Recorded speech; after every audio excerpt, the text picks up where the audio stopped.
చదువుకున్న వాళ్ళు విఘ్నులు ఒక మంచి మార్పు కావాలని వాళ్ళు నమ్మి ఓట్లేస్తే ఇవాళ వాళ్ళ పరిస్థితి ఎట్లా ఉంది అని అంటే అగమ్య గోచరంగా మారిపోయిన పరిస్థితి కనిపిస్తున్నది.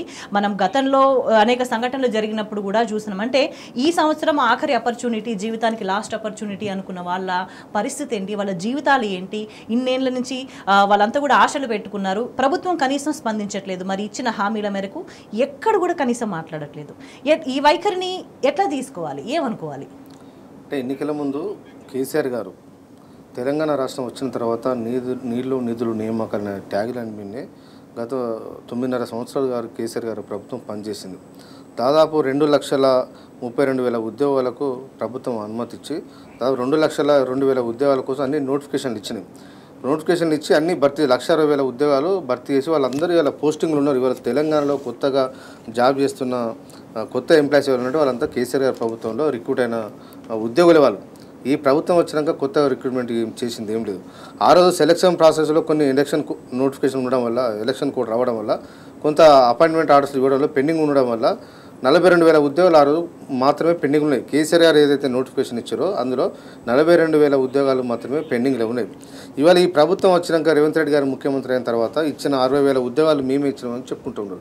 అవన్నీ కేసీఆర్ గారు ఇచ్చినాయి. కేసీఆర్ గారు ఇచ్చిన నోటిఫికేషన్లే. నేనేమంటున్నానంటే ఈ ప్రభుత్వం వచ్చిన తర్వాత ఫైనాన్షియల్ అప్రూవల్ ఇచ్చిన నోటిఫికేషన్స్ ఎన్ని ఉన్నాయో వాళ్ళు చెప్పని చెప్తే కాంగ్రెస్ పార్టీ నాయకుల దగ్గర సమాధానం లేదు ఇప్పటికీ.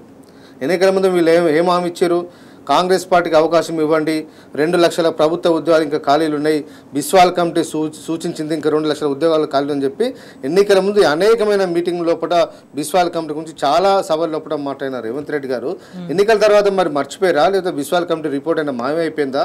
ఇవాళ నిరుద్యోగులు కూడా అదే ప్రశ్నిస్తూ ఉన్నారు. అంటే బిస్వాల్ కమిటీ రిపోర్ట్ అనే పేరు తీస్తేనే వీళ్ళు నమ్ముతారు అనే ఒక కుట్రయోణ చేసినని అనుకోవాలి. ఇవాళ కాదు మేడం, ఆ రోజు బిస్వాల్ కమిటీ అని చెప్పింది మీరే కదా, ప్రతి మీటింగ్ చెప్పింది మీరు. ఇవాళ బిస్వాల్ కమిటీ ఎటుపోయింది? ఇవాళ మీరే ముఖ్యమంత్రి ఉన్నారు. ఎక్కడున్న రిపోర్ట్ తెమ్మన్నా కూడా ఏ అధికారాన్ని తీసుకొచ్చి నీ ముందు కమిటీ రిపోర్టు 5 నిమిషాలు పెడతారు. మరి దాన్ని చూసే టైం లేదా, లేకపోతే చూసే ఉద్దేశం లేదా? ఇచ్చిన హామీలు ఎగ్గొట్టే ఉద్దేశం ఉన్నా కూడా ఇంతవరకు ముఖ్యమంత్రిగా నోటు పెట్ట ఆ మాట మాట్లాడట్లేదు. ఎన్నికల ముందు జాబ్ క్యాలెండర్ అని చెప్పారు.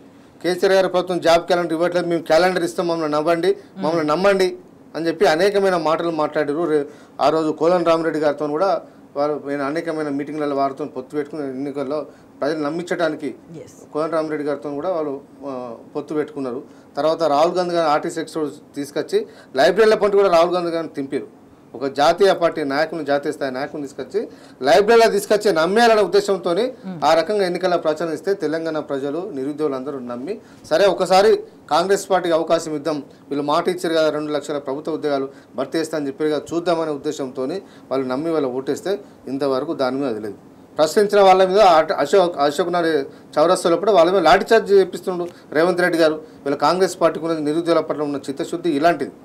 ఇవాళ ఒక దిక్కు ధర్నాలు ఇస్తూ ఉంటే అడ్డుకుంటారు. ఎక్కడైనా ధర్నాలు వేసే అవకాశం ఉందని చెప్పగానే ఇండ్లకు పోలీసులు వస్తారు, పట్టుకొని పోతారు. సాయంత్రం రాక ఇచ్చిపెట్టకుండా నైట్ రాక ఉంచుకునే పరిస్థితి రాష్ట్రం ఉంది. ప్రజాస్వామ్యం పేరు మీద ఇవాళ ఈ రాష్ట్రంలో కూని జరుగుతూ ఉంది. ప్రజాస్వామ్యం కూని జరుగుతూ ఉంది.